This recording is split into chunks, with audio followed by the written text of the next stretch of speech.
suis assez content de voir qu'il y a beaucoup de monde dans cette salle parce que il y a quelques années, j'ai publié donc ce livre qui s'appelle L'esclave maître et qui est sous-titré L'achèvement de la philosophie dans le discours publicitaire. Et à l'époque, je dois dire que j'avais recueilli un certain nombre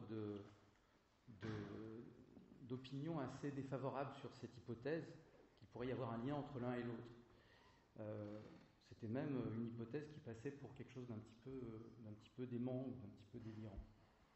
Donc je suis content de voir que quand même ça ne vous a pas effrayé et que vous êtes là. Parce qu'effectivement, entre ces deux disciplines, il y a évidemment des rapports, il y a évidemment des liens. Le problème, c'est de penser comment on pourrait avoir des rapports qui ne soient pas antagonistes, qui ne soient pas des rapports de pure différence ou de pure opposition. Donc je vais reprendre quelques articulations de ce travail rapidement, ces liens entre philosophie et publicité, et puis j'évoquerai la généalogie d'une figure qui m'a semblé importante à inventer, cette figure que j'ai appelée esclave maître, que j'ai écrit en un seul mot, pour souligner l'idée d'une fusion qui est résolutoire d'un certain nombre de situations que la philosophie classique, et notamment la philosophie platonicienne dans ses évolutions, a laissées en l'état. Alors si on veut saisir un peu la nature de ce qui unit ces deux choses, philosophie et publicité, il faut poser d'abord que ce sont deux pratiques de discours autoritaires, ce sont deux discours autoritaires. La publicité, c'est évidemment un discours autoritaire, on l'a vu, elle impose, elle est un discours autoritaire qui n'apparaît pas comme tel la plupart du temps à ceux qui la subissent, avec un degré extrêmement fin pour l'art de faire marcher droit et effectivement des sciences comme le neuromarketing ou enfin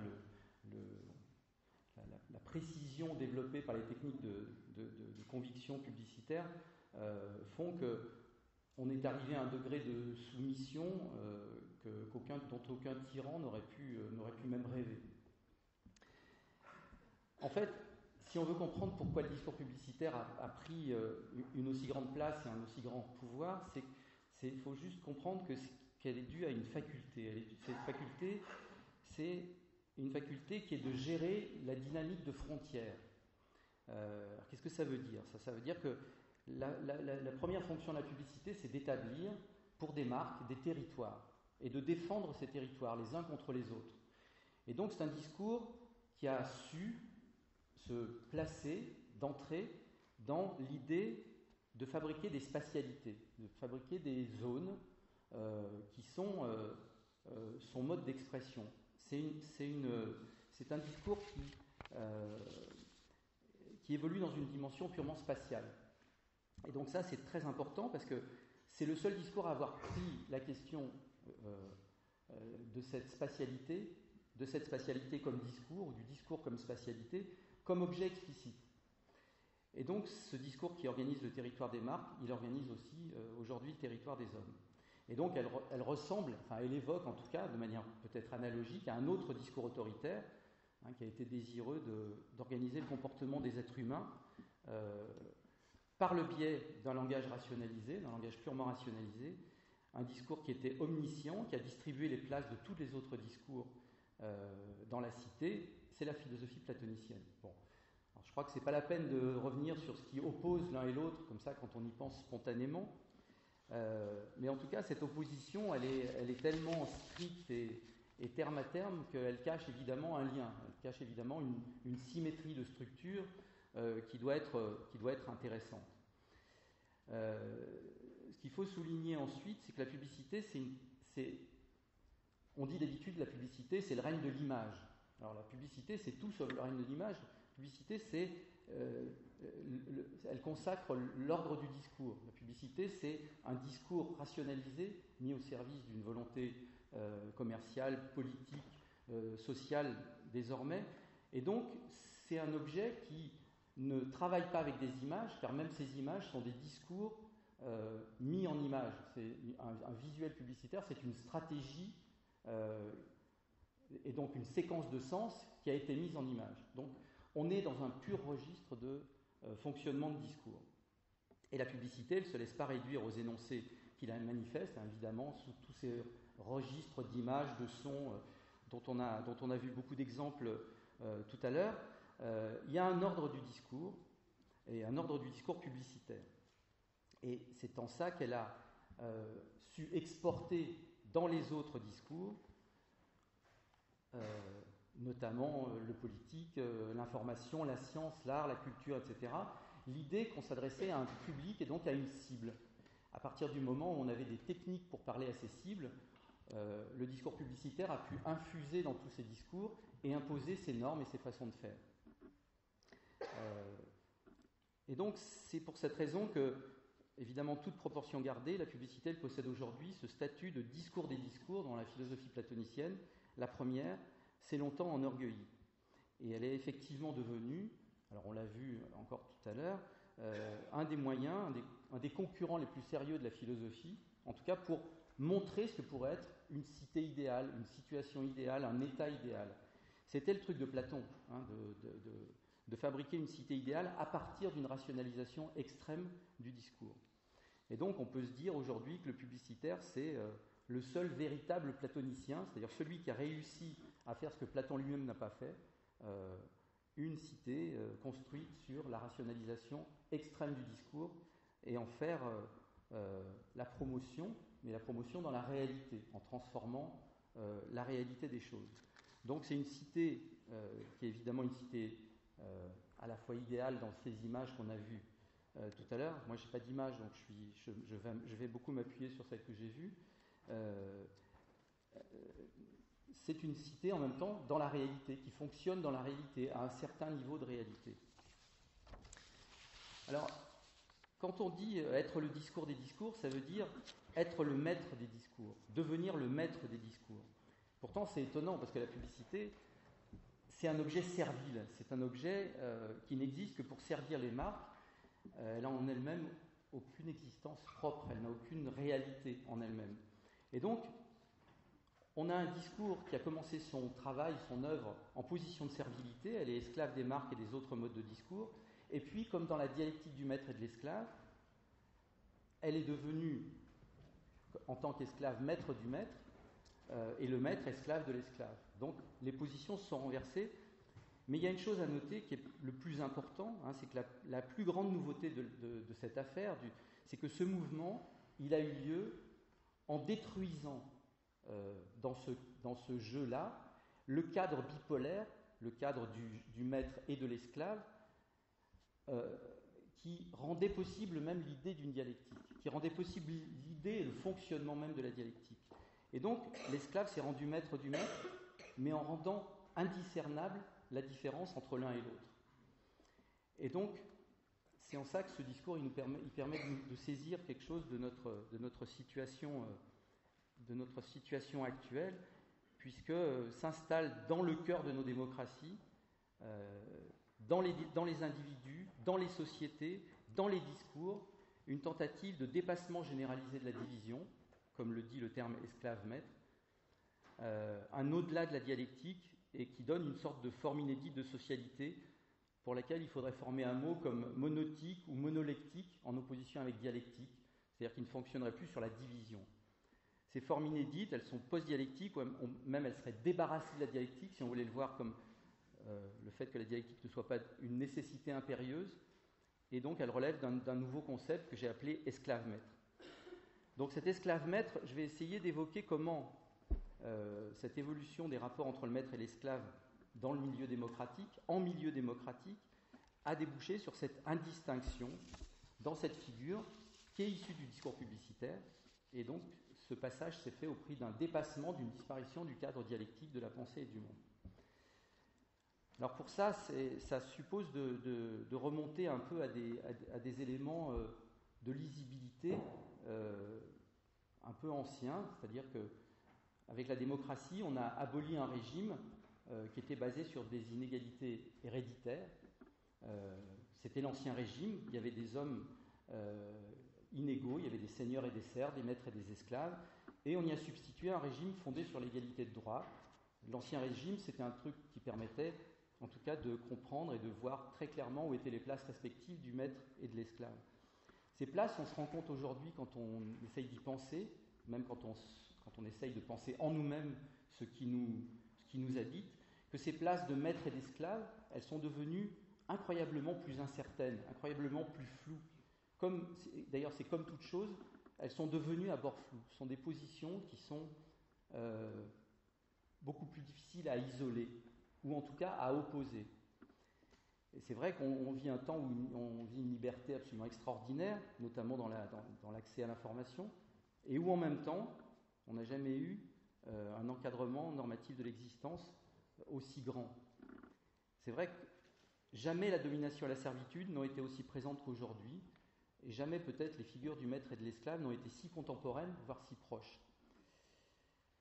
Alors pour comprendre cette réalité, pour savoir pourquoi on est devenu à la fois libéré et asservi en même temps, on ne peut pas se contenter d'expliquer le triomphe de ce qu'on peut appeler l'empire mondial de la communication, cette espèce de gigantesque appareil qui fabrique de la conviction, de l'adhésion, etc. On ne peut pas l'expliquer, ce triomphe, c'est-à-dire le triomphe d'une servitude qui est à la fois consentie et volontaire, par un schéma qui serait, il y aurait tout d'un coup des méchants aliénants qui auraient pris la maîtrise de gentils aliénés, et il faudrait juste empêcher ces méchants aliénants de fonctionner. Il faut chercher en nous-mêmes ce qui permet cette prise de pouvoir d'un appareil de domination qui est d'autant plus puissant qu'il est soft, qu'il est disséminé, qu'il est en nous-mêmes. Et c'est en ça qu'il renouvelle les termes de la domination et de la servitude, parce que il n'est pas produit par un extérieur agissant, il est produit par nous-mêmes, il est auto-engendré, il est sécrété par nous-mêmes, il est sécrété par ceux qui le subissent. Et donc c'est une sorte d'idéal d'appareil de pouvoir. Il est intégré, auto-infligé, il contrôle biopolitiquement, pour reprendre ce terme de Foucault et d'Agamben, le sujet de l'intérieur, avec sa participation active, et son consentement, la plupart du temps, ravi. Autrement dit, le sujet contemporain, c'est-à-dire nous tous, on est à la fois le maître et l'esclave. Et ce triomphe politique, on pourrait dire de la publicité, il montre une chose, c'est que pour aliéner totalement le sujet humain, il fallait juste faire une chose, c'est-à-dire lui donner un plus grand accès à ce à quoi il est le plus aliéné dans toute son expérience, c'est-à-dire son désir. On a mis longtemps avant de se rendre compte que pour asservir les gens, c'était mieux que de les asservir par une contrainte extérieure, de nature idéologique ou militaire, ou même policière, mais il fallait juste satisfaire son désir, donner une forme à son désir. C'est-à-dire qu'il ne fallait pas l'écraser, il fallait le faire jouir. Et donc, on peut se rendre compte que la psychanalyse et la publicité sont les seuls à avoir finalement compris. La psychanalyse et la publicité sont les seuls à avoir finalement compris. Il n'y a rien de plus écrasant pour le sujet que sa propre jouissance. Il n'y a rien de plus écrasant pour le sujet que sa propre jouissance. Soumettant. Il n'y a rien de plus massif. Il n'y a rien de plus. Et donc, soumettant. Là, on a une sorte de point d'achoppement énorme de l'idéologie de la libération. Là, on a une sorte de point d'achoppement énorme de l'idéologie de la libération dans laquelle on pense vivre, on pense fonctionner. Nous promet la liberté. C'est un point d'achoppement.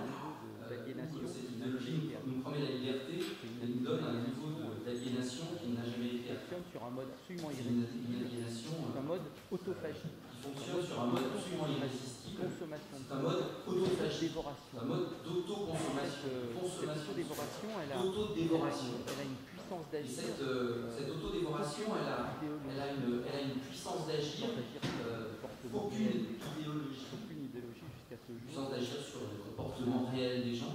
Aucune idéologie donc un peu mieux pourquoi ces figures du maître et de l'esclave sont plus difficiles à démêler. Un peu mieux pourquoi ces figures du maître et de l'esclave sont plus difficiles à démêler. Alors, je disais, il fallait remonter à des choses comme ça, un petit peu anciennes, mais cette aliénation. Alors, je disais, il fallait remonter à des choses comme ça, un petit peu anciennes, mais cette aliénation dans la démocratie nouvelle, et grâce à elle. Elle naît grâce à certaines contraintes. Dans la démocratie et grâce à elle.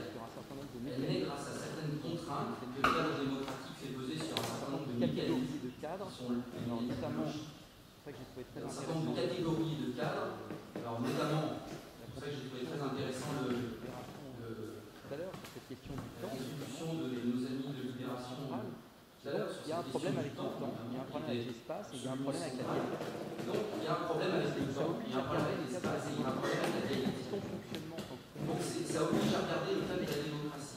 Et son un peu d'un autre point de vue, il faut le regarder un peu de travers. Un peu d'un autre point de vue ou avec un peu d'un drôle d'œil, il faut le regarder un peu Si on pose ces questions du rapport de servitude et maîtrise. Si on pose ces questions du rapport de servitude et maîtrise, j'ai pensé à Hegel, la formalité célèbre, la formalisé dans une dialectique célèbre qui a appelé la dialectique du maître et de l'esclave. Je vous rappelle rapidement que cette thèse dans la lutte pour la reconnaissance, c'est une lutte à mort, elle énonce que dans la lutte pour la reconnaissance, qui est une lutte à mort entre deux consciences, entre deux consciences, comme Hegel se reconnaissent, ces deux consciences se reconnaissant réciproquement, qui sont celles du maître et de l'esclave. Ces deux consciences, elles vont prendre deux positions qui sont celles du maître et de l'esclave. Hegel, c'est deux termes de guerre. Et donc, c'est une répartition des rôles très très claire. Hein. Si l'un des deux antagonistes c'est une répartition des rôles qui est très très claire. Si l'un des deux antagonistes à la défaite capable de risquer sa vie jusqu'à préférer la mort et préfère à la garder défaite dans le combat, l'autre, de l'autre côté, a peur de la mort le et premier préfère garder la vie. figure la pure conscience de soi, c'est le maître. L'autre donc le premier qui figure la pure conscience de soi, le maître est d'abord pour l'esclave idéal de la conscience de soi, et l'esclave est enchaîné à la fois au maître à qui il s'agit appartenir désormais, et l'esclave est aussi à la enchaîné nature, à la fois au maître à qui il s'agit appartenir désormais, mais aussi à la nature au-dessus de laquelle il en a gros, pas cette dialectique du maître et de l'esclave, elle consiste pour l'essentiel à montrer comment le maître, en gros, cette dialectique du maître et de l'esclave, elle consiste pour l'essentiel à montrer comment le maître, qui est va l'incarnation devenir dans la réalisation cherche sa fin dans la effective jouissance, cette essence du va maître, devenir dans la l'esclave de réalité, dans l'esclave, la et comment réalisation l'esclave, en accomplissant cette essence dans le du travail, maître, au service l'esclave et l'esclave, et comment l'esclave, en accomplissant son esclave dans le travail, au service du maître, va devenir le maître leur du maître. position. Comment ils vont progressivement, Cette avec danse le temps, entre les deux, entre le échanger maître leur et position. l'esclave, où leur position Alors, cette s'échange danse avec le entre temps, les deux, entre le maître et l'esclave, où leur position s'échange avec le temps, je souligne ça parce que ce qui manque aujourd'hui partout, ce qui fait défaut, c'est l'un des modèles de la dialectique. Et ce qui manque aujourd'hui partout, ce qui fait défaut, d'agir dialectiquement, de la dialectique. d'agir C'est une avec un autre possibilité même qui serait notre d'agir dialectiquement, d'agir avec un autre, faire avancer les choses, faire comme dans les dialogues sparring partner, avancer vers la liberté, faire avancer les choses, pour faire comme dans les dialogues platoniciens, pour avancer vers la liberté, cette dialectique vers la vérité, vers un certain nombre de choses. sa possibilité, Cette dialectique qui manque, c'est comme si sa possibilité s'était volatilisée, comme on pouvait la faire agir, comme on pouvait la mettre en... On ne sentait plus comment on pouvait la faire agir, comment on pouvait la mettre C'est un peu là où je voudrais en venir. la mettre en énergie. Et c'est un peu là où je voudrais en venir. Je voudrais expliquer que si la dialectique est manquante, c'est que la question du temps, elle est très problématique dans les sociétés démocratiques. C'est que la question du temps, elle est très problématique dans les sociétés démocratiques. C'est que la démocratie, c'est un milieu qui est structurellement hostile à la temporalité. C'est mon hypothèse. C'est que la démocratie, c'est un milieu qui est structurellement hostile à la temporalité. Un grippage du temps, un temps gelé. Et c'est un milieu qui engendre une sorte de grippage du temps, un temps gelé, un temps qui est partiellement neutralisé. Des très longs développements, je vais essayer de résumer de manière ça demande des longs développements, je vais essayer de résumer de manière peut-être un peu maladroite. Pourquoi est-ce que la démocratie en substance, a un problème avec le temps? C'est que la question du temps, elle est liée à... Pourquoi est-ce que la démocratie a un problème avec le temps? C'est que la question du temps, elle est liée à la question de la vérité, finalement. Parce que le temps, c'est cette dimension dans laquelle... La vérité, c'est ce en quoi tout devient... Le temps, c'est cette dimension dans laquelle... C'est ce en quoi tout devient... C'est un nouveau rapport à la vérité. Tous les hommes sont égaux. La démocratie, c'est un nouveau rapport à la vérité. À penser ce point de vue de l'autre, parce qu'en démocratie, l'autre et moi, d'un certain point de vue, pareil. Parce qu'en démocratie, et donc, l'autre et moi, c'est cet ordre du même c'est pareil. Qui prévaut. Alors, à l'intérieur de ce même, évidemment, il y a cet ordre du même, une explosion de différences. Prévaut. Alors, à l'intérieur de ce même, évidemment, il y a une multitude de différences. Au sein de l'arène parlementaire, de l'Assemblée, où les gens échangent leurs opinions. Au sein de l'arène parlementaire, de l'Assemblée, de différences. où les gens échangent leurs opinions. Mais ce qui paraît, ce qui est refoulé, qui est absolument... Mais ce qui paraît, ce qui est refoulé, ce qui est qu'on appelait autrefois la transcendance, l'altérité absolue, on appelait autrefois la transcendance. C'est Dieu, c'est le pouvoir du droit divin. de tout bien L'état moderne, c'est le meurtre du roi, c'est le moment qui représente l'acte symbolique, une espèce de désarmement. Le meurtre du roi, c'est le moment qui représente l'acte symbolique de l'espèce de désarmement de la société, donc avec la chute avec un de système l'ancien régime, le transcendance. pouvoir fonde sa légitimité. Donc avec la chute dans de la seule immanence l'ancien régime, le pouvoir fonde sa légitimité dans la seule immanence. Ça donne à l'idée de négativité un statut inédit. Ça donne à l'idée de négativité un statut inédit. Cette question du même, ce vin même dans lequel baigne la démocratie.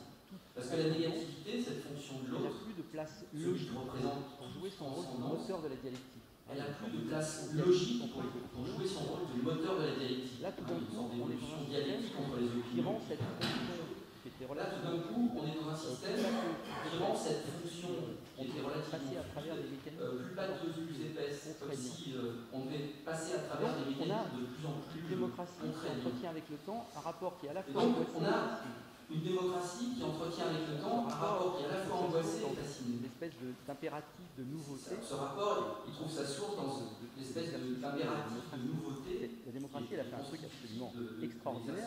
Elle a retourné complètement la démocratie a fait un truc absolument extraordinaire. En gros, elle a retourné en démocratie, le fondement n'est pas situé au départ, au point de départ, il est situé dans l'avenir.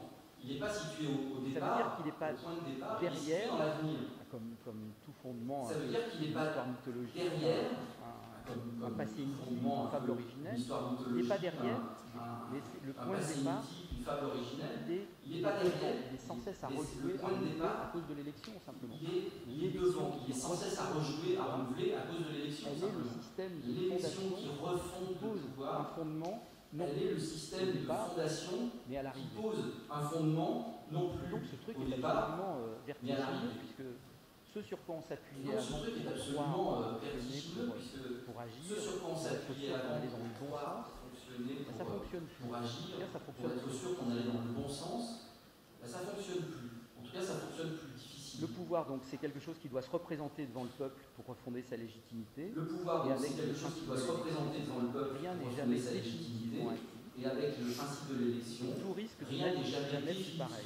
Donc il y a une incertitude perpétuelle dans la tout démocratie. risque de n'être jamais pareil.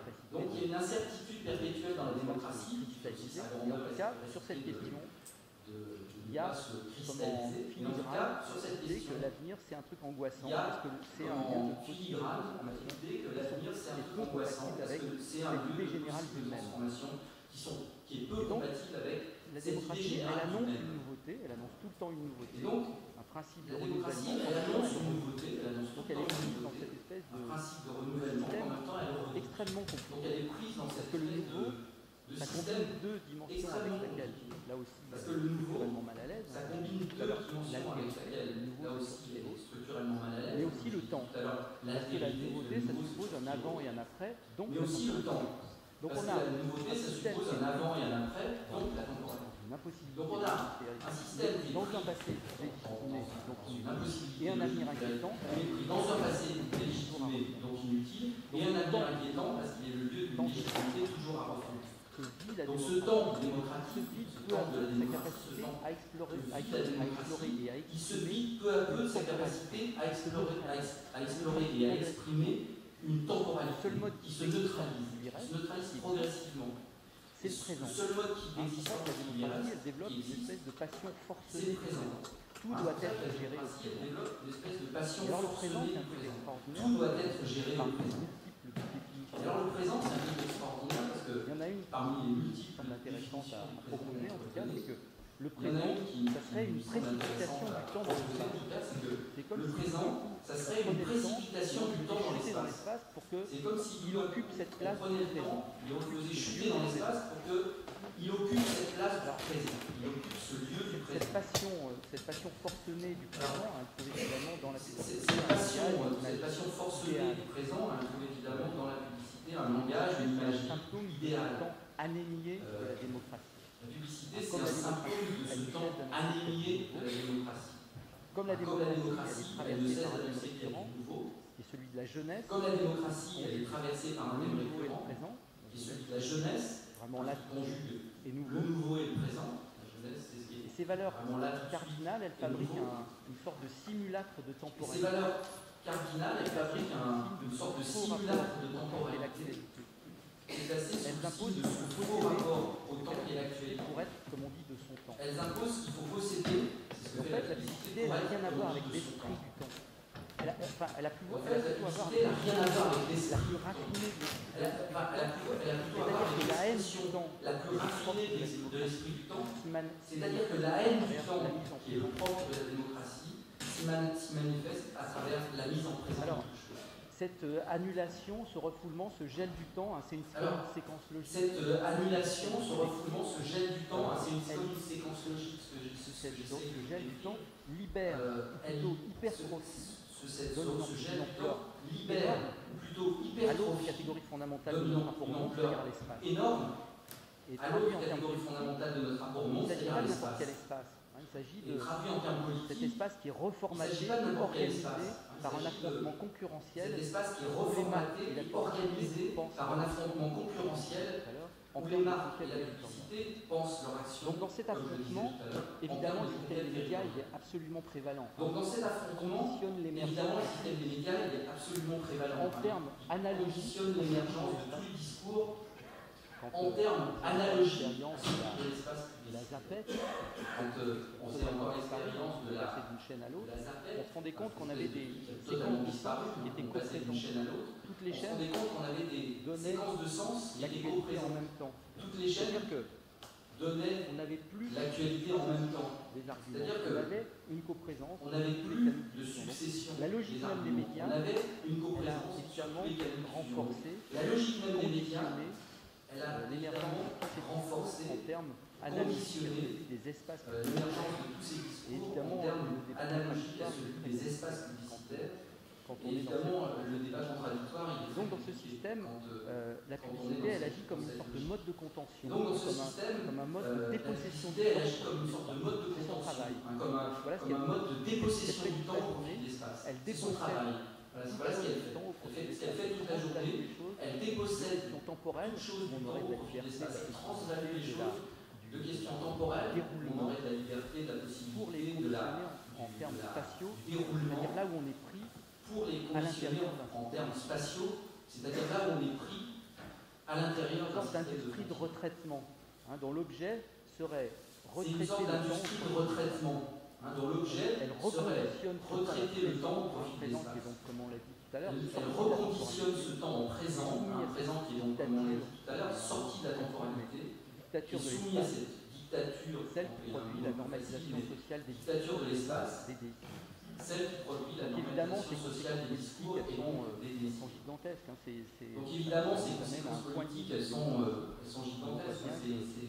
Ça nous amène à un point de vue de la démocratie où on voit bien que ce système qui est fait pour abolir les servitudes, être produit par son propre fonctionnement, y compris celle qui serait censée être produite par son propre fonctionnement endogène, elle en fabrique même à c'est le paradoxe actuel de la démocratie. Elle fabrique de la servitude, elle en fabrique même à plein de tuyaux, elle ne fabrique que ça toute la journée, alors qu'elle est faite pour nous en libérer.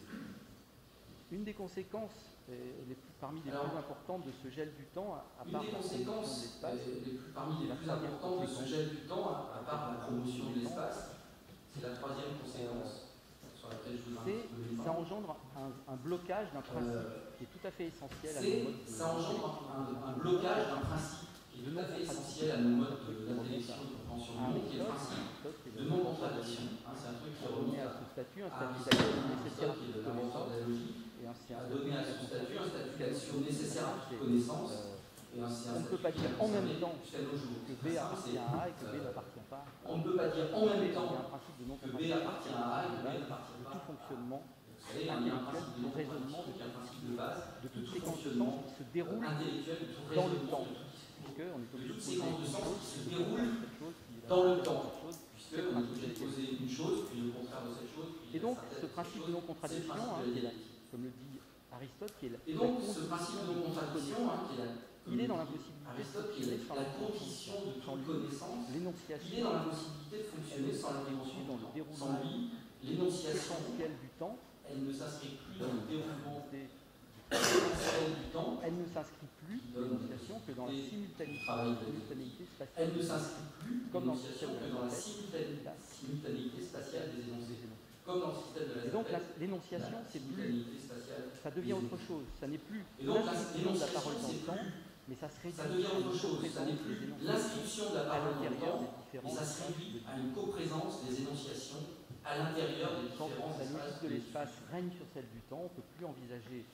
Quand la logique de l'espace règne sur celle du temps, on ne peut plus envisager rigoureusement la contradiction, parce que son principe et sa condition de possibilité en sont comme automatiquement suspendus. Ça produit des effets assez stupéfiants, hein, ce blocage du principe. Alors ça produit des effets assez stupéfiants, hein, ce blocage du principe de non-contradiction, et qui sont des choses qu'on a que des gens disent avec des mots très différents. Que des gens disent avec des mots très différents selon qu'on est intellectuels. On a l'impression que plus rien ne prévaut sur rien et que tout s'équivaut. On a l'impression que de mise à plat, d'aplatissement généralisé des choses, parce qu'il y a ce principe d'aplatissement généralisé des choses, parce qu'il y a ce principe de contradiction qui est en panne. Et on donc, n'est pas plongé dans principe de panne, ça fait que on n'est pas plongé dans l'indétermination, dans le non-sens, mais c'est qu'on est dans une coprésence de tous les éléments dans un même espace. Mais c'est qu'on est dans une coprésence de tous les éléments dans un même espace, avec une impossibilité d'établir une chose importante, c'est de la distinction de la hiérarchie. Donc tout devient à partir d'un type d'argumentation rationnelle. On a ce sentiment. Donc c'est ça qui fait qu'on a ce sentiment souvent que tout devient égal à tout, que cette idéal démocratique de l'égalité des droits des hommes, elle débouche sur une égalisation démocratique de l'égalité des droits des hommes, elle débouche sur une égalisation de fait de toutes choses, dans les conséquences du développement homme y compris. Et donc plus rien. Une égalisation de fait de toutes choses, homme y compris. Et donc plus rien ne prévaut sur rien, effectivement. Donc ça veut dire que cette action conjuguée du temps annulé. Donc ça veut dire que cette action conjuguée du temps annulé et de la promotion de l'espace, ça produit un court-circuit et la promotion de l'espace, ça produit une sorte de court-circuit gigantesque. Surtout dans cette possibilité pour le principe binaire de la dialectique, qui est un principe surtout dans cette possibilité pour que le principe binaire de la dialectique, nos pensées, un principe nos sociétés, nos modes d'intellection, nos êtres, nos pensées, nos sociétés, nos modes d'intellection, quand même, la philosophie grecque, ça ne peut plus continuer une vingtaine de siècles, normalement. Ce principe-là, ça ne peut plus continuer de s'exercer normalement. Une argumentation et la signification est un sens. La dialectique, elle a besoin du temps.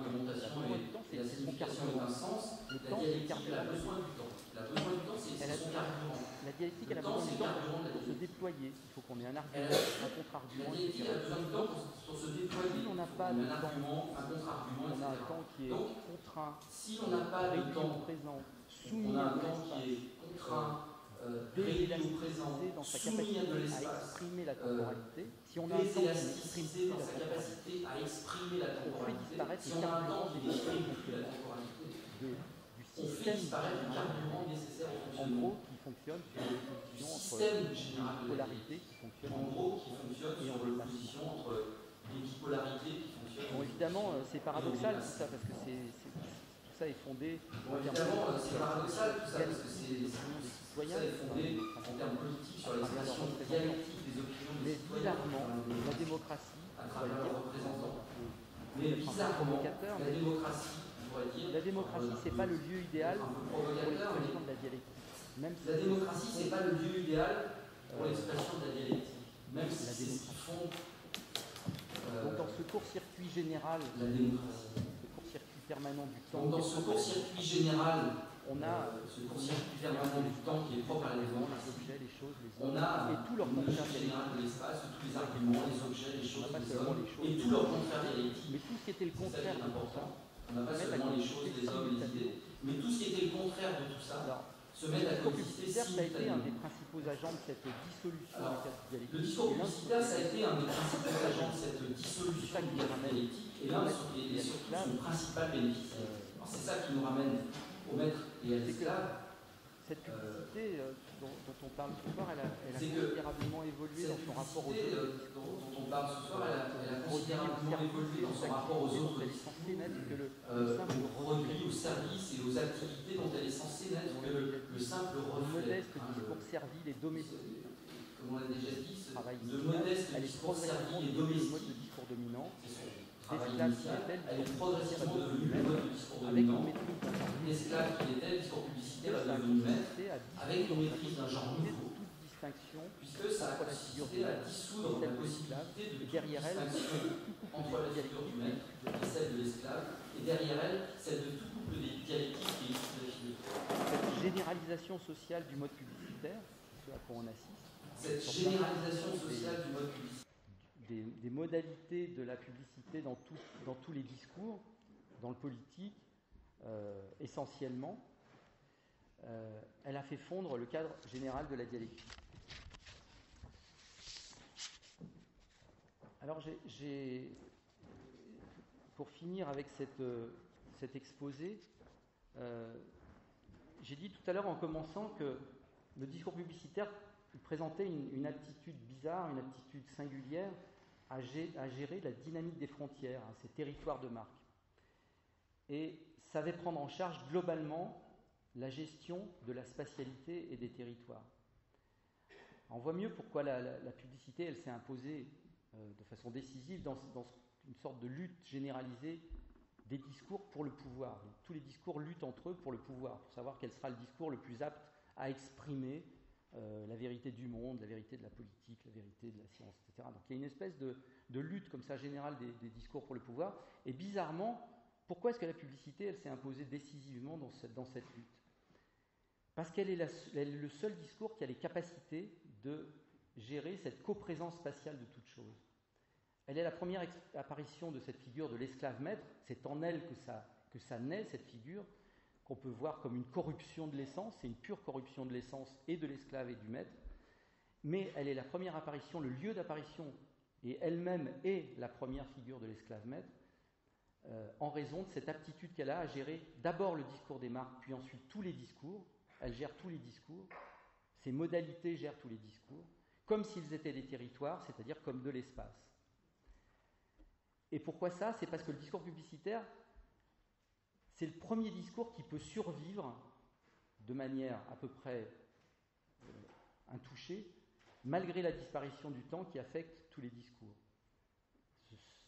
Ces discours, ils sont, comme on l'a dit, dans l'impossibilité d'élaborer des séquences argumentatives qui seraient réglées par le principe de non-contradiction. Et bien, la publicité, elle s'est imposée comme un nouveau paradigme discursif aux autres discours, précisément parce qu'elle leur montre un mode de survie, ou même un mode de développement dans un milieu dont le temps s'est retiré, alors qu'à cause du principe de non-contradiction, les discours en ont besoin du temps. Et donc, parce qu'elle est à peine un discours, c'est à peine un discours, la publicité, elle se voit promue paradigme du discours dans un environnement qui est globalement hostile à la discursivité.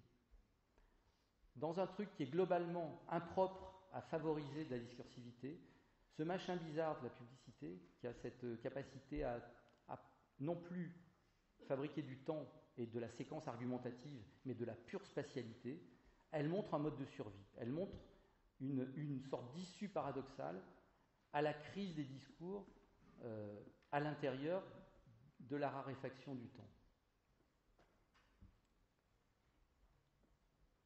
Donc voilà, en gros, juste pour finir, c'est juste pour essayer de montrer qu'il y a, avec cette figure de l'esclave maître, c'est une figure qui est politique, qui est humaine, qui est discursive, et qui échappe au cadre évidemment classique, notamment ceux de la philosophie politique.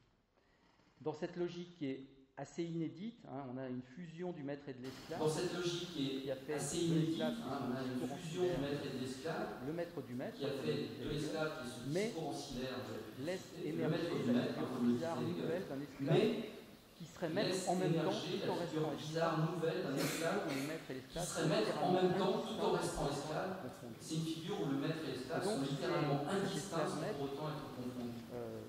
C'est une figure, c'est une matérialisation d'une figure générale de nos sociétés démocratiques contemporaines. C'est une matérialisation d'une figure générale de nos sociétés démocratiques contemporaines.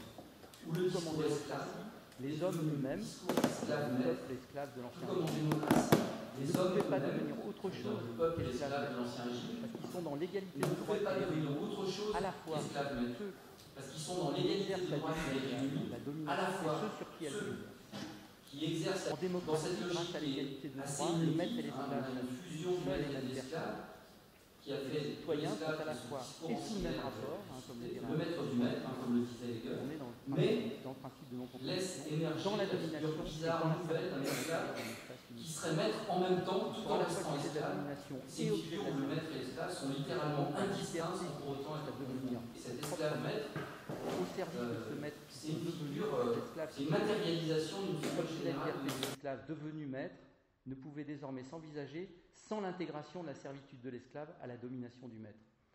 Ce qui suppose évidemment d'intégrer, et en ça je serais assez peu d'accord avec mon camarade de tout à l'heure, en tout cas pour sa conclusion, ce qui suppose d'intégrer de plein droit la publicité, non seulement dans le champ de la pop philosophie, mais dans celui de la philosophie tout court. Voilà, je vous remercie.